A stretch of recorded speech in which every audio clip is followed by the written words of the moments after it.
Hello दोस्तों, स्वागत है आपका इस नई वीडियो में। दोस्तों, आज हम उत्तराखंड जीके से संबंधित कुछ महत्वपूर्ण प्रश्न लेकर के आपके समक्ष उपस्थित हुए हैं।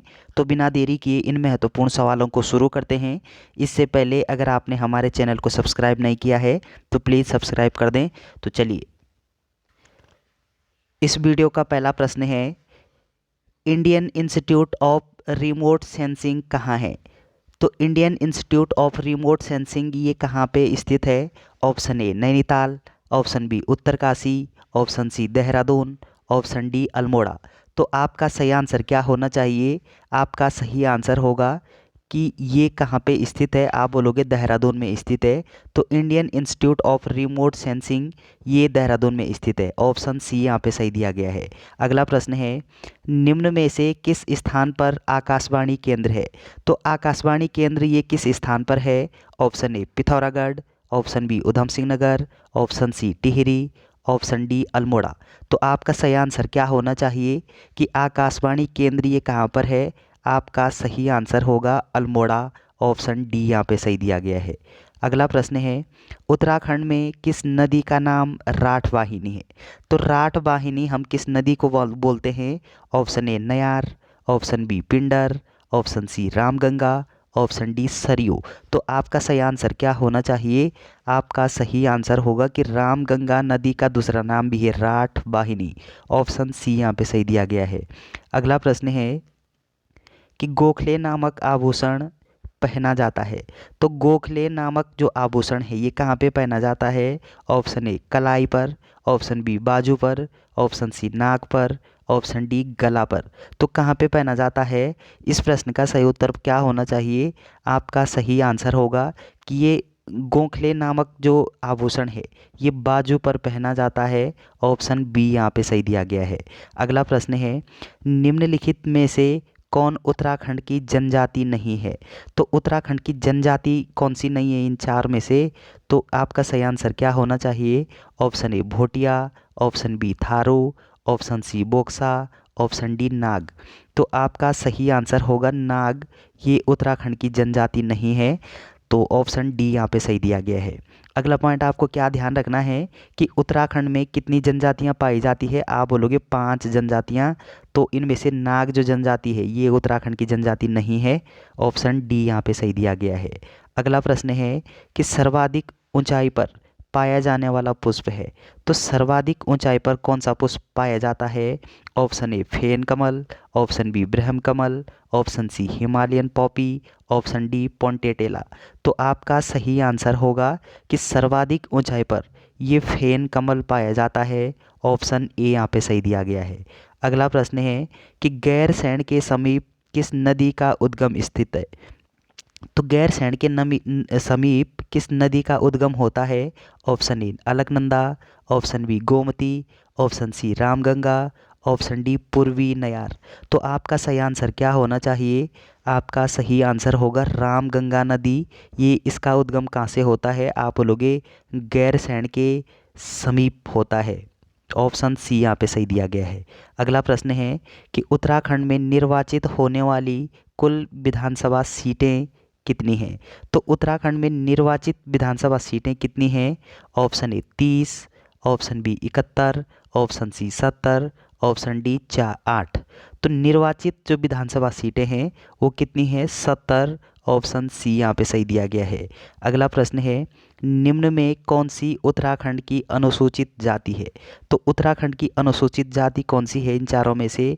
Option A Dhagad, option B Dhanuk, option C Khareta, option D उपयुक्त सभी। तो आपका सही आंसर क्या होना चाहिए? उपयुक्त सभी। ऑप्शन डी यहाँ पे सही दिया गया है। अगला प्रश्न है, बुआ का पति कुमाऊनी में क्या कहलाता है? तो बुआ का पति क्या कहलाता है कुमाऊनी भाषा में? ऑप्शन ए जेठू, ऑप्शन बी देराव, ऑप्शन बी ईजा, ऑप्शन डी भिना। तो इस प्रश्न का सही उत्तर क्या होना चाहिए? आपका सही आंसर होगा भिना।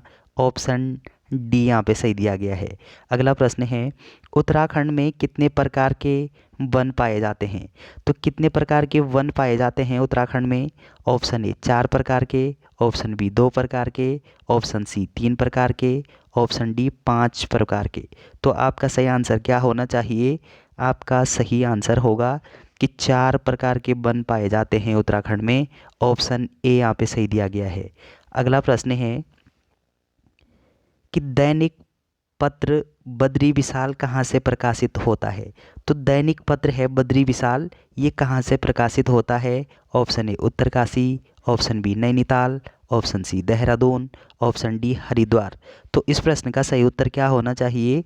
आपका सही आंसर होगा कि ये हरिद्वार से प्रकाशित होती है। ऑप्शन डी यहाँ पे सही दिया गया है। कौन सी पत्रिका होती है हरिद्वार से प्रकाशित? आप बोलोगे बद्री विशाल। ऑप्शन डी यहाँ पे सही दिया गया है।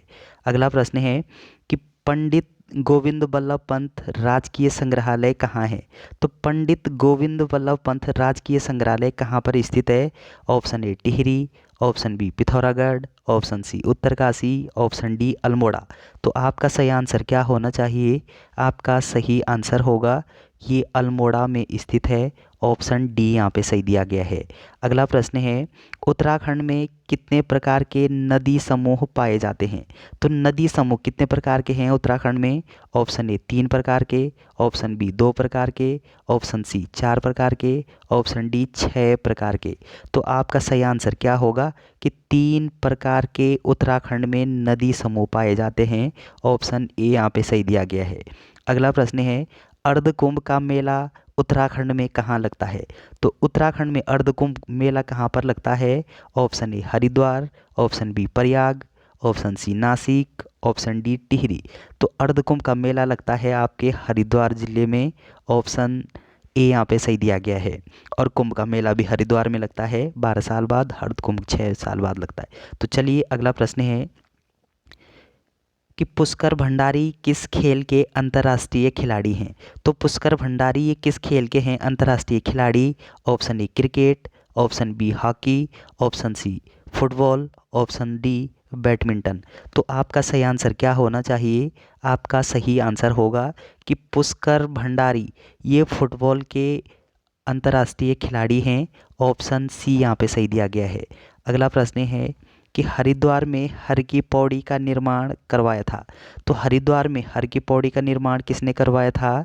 ऑप्शन ए राजा मंगल सेन ने, ऑप्शन बी राजा विक्रमादित्य ने, ऑप्शन सी राजा अशोक ने, ऑप्शन डी राजा हरपाल ने। तो आपका सही आंसर क्या होगा कि हर की पैड़ी या हर की पौड़ी ये कहाँ पे है? हरिद्वार में। और इसका निर्माण राजा विक्रमादित्य ने करवाया था अपनी भाई की याद में। ऑप्शन बी यहाँ पे सही दिया गया है। अगला प्रश्न है मोहन उप्रेती हैं। तो मोहन उप्रेती ये क्या हैं? ऑप्शन ए सुप्रसिद्ध रंगकर्मी, ऑप्शन बी प्रख्यात इतिहासकार, ऑप्शन सी प्रख्यात पत्रकार, ऑप्शन डी प्रख्यात हॉकी खिलाड़ी। तो मोहन उप्रेती ये क्या हैं?